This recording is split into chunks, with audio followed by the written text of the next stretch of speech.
La década de 1870, durante los últimos años de la conquista del oeste, trajo consigo un gran número de innovaciones en el mundo de las armas de fuego, tanto hablando de armas cortas como largas, además de una infinidad de calibres, ya que durante estos años fue la época dorada del cartucho metálico y empezó el declive de la avancarga.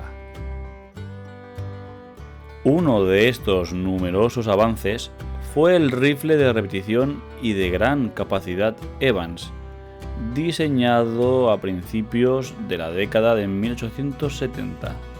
Pero antes de hablar de las virtudes y defectos de este novedoso rifle, vamos a ponernos un poco en un breve contexto histórico.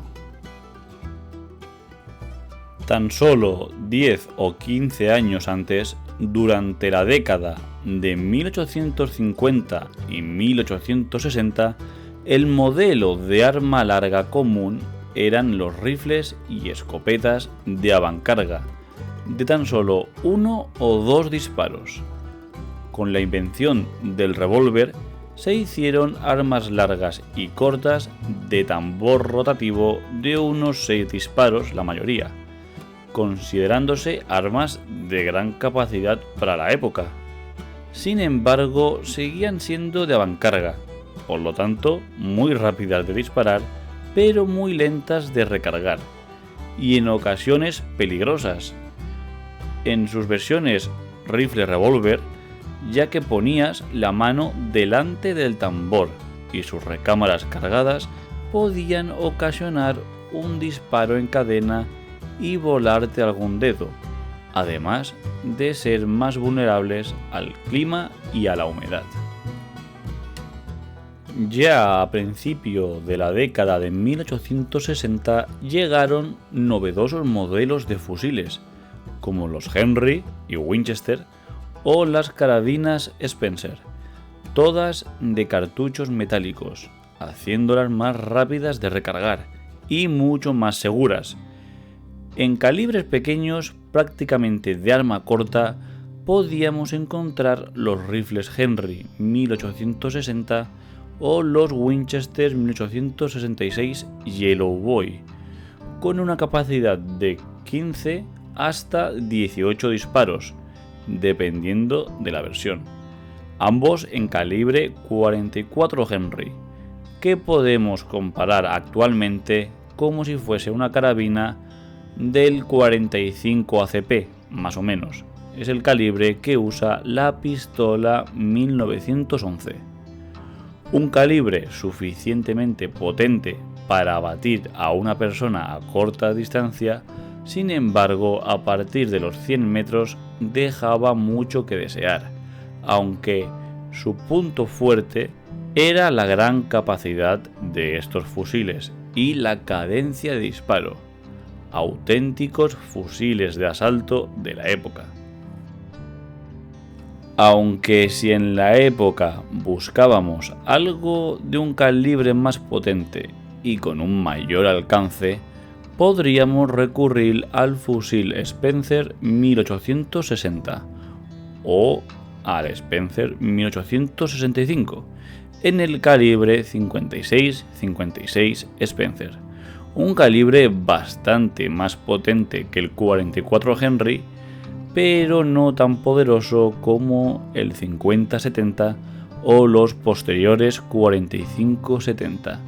El fusil Spencer tenía una capacidad de hasta 7 cartuchos, menos de la mitad que los rifles Henry o Winchester, pero con más potencia, y aún así mucho mejor que un fusil de avancarga. Es en 1873 uno de los años más prolíficos para las armas de fuego, ya que salen al mercado armas como el Winchester 73, el Springfield 1873 o el Colt 1873 pacificador, y calibres como el 44 Winchester, el 45-70 o el 45 Colt, y entre todas estas armas famosas podemos encontrar el rifle de repetición Evans, un rifle que su mayor reclamo para el público es su enorme capacidad, ya que en sus diferentes versiones su capacidad oscilaba de 26 disparos hasta 34, una auténtica locura. Si los comparamos los rifles Winchester, que ya tenían una gran capacidad, el rifle Evans tenía más del doble.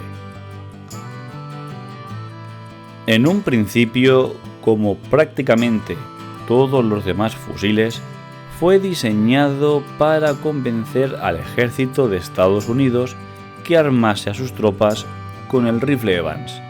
Sin embargo, en las pruebas de 1872, este rifle no logró pasar las pruebas por varios motivos. Uno fue su complejidad mecánica, ya que su diseño novedoso lo hacía frágil para un uso continuado, y al no tener una compuerta en su ventana de expulsión, el polvo y el barro hacía que se atascase fácilmente, además de su calibre. El 44 Evans, un calibre de baja potencia que actualmente podemos comparar con el 9 mm Luger.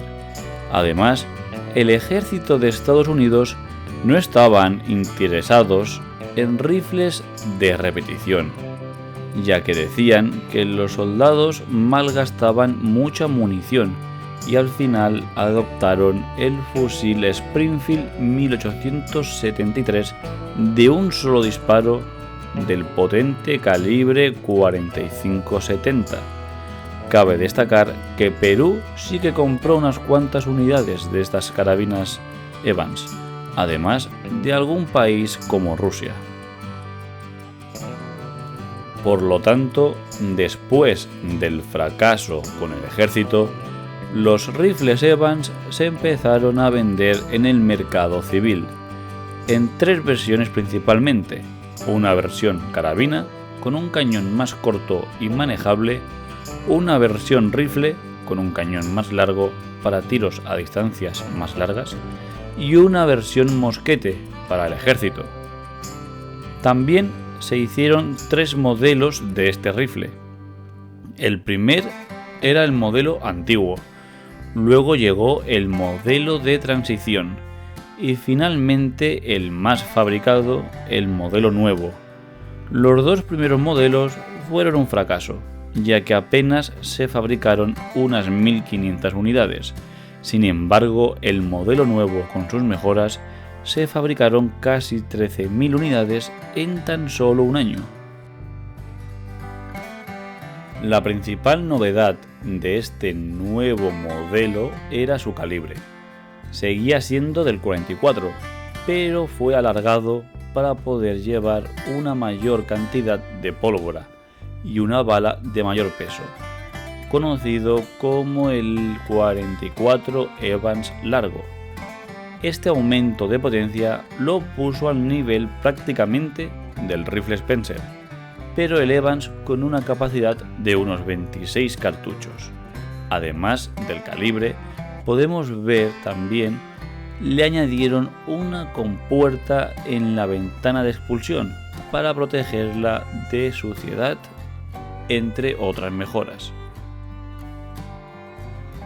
Sin embargo, seguía teniendo algún problema en su funcionamiento por culpa de su complejidad mecánica, además de que si estaba vacío era un rifle ligero.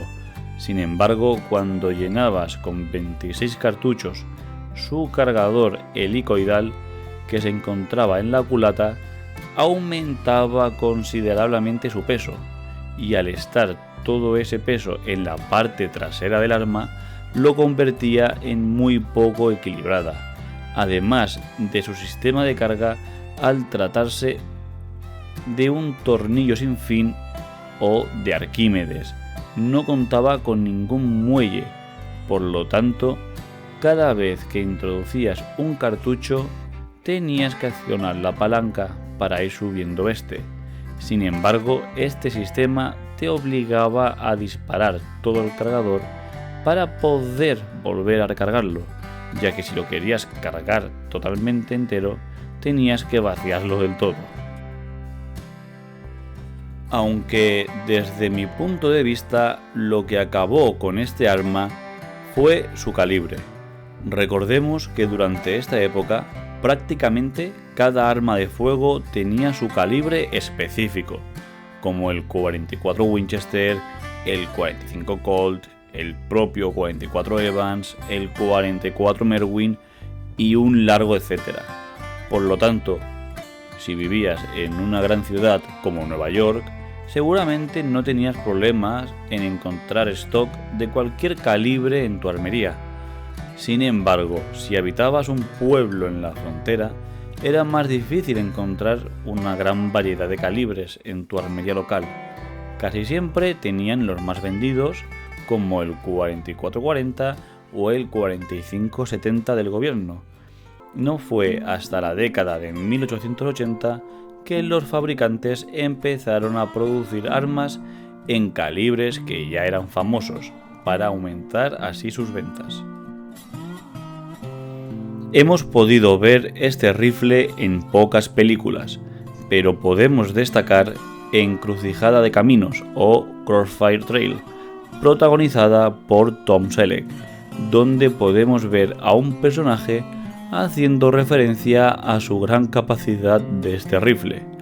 Y en el mundo de los videojuegos hemos podido hacer uso de él en la saga Red Dead Redemption. En definitiva, uno de los diseños de armas más extraño e ingenioso de la historia, que con su último modelo logró traer potencia, una gran capacidad de munición y una rápida cadencia a las tierras del lejano oeste. Sin embargo, no fue suficiente para competir con los rifles Winchester y demás marcas que dominaban el mercado americano del lejano oeste.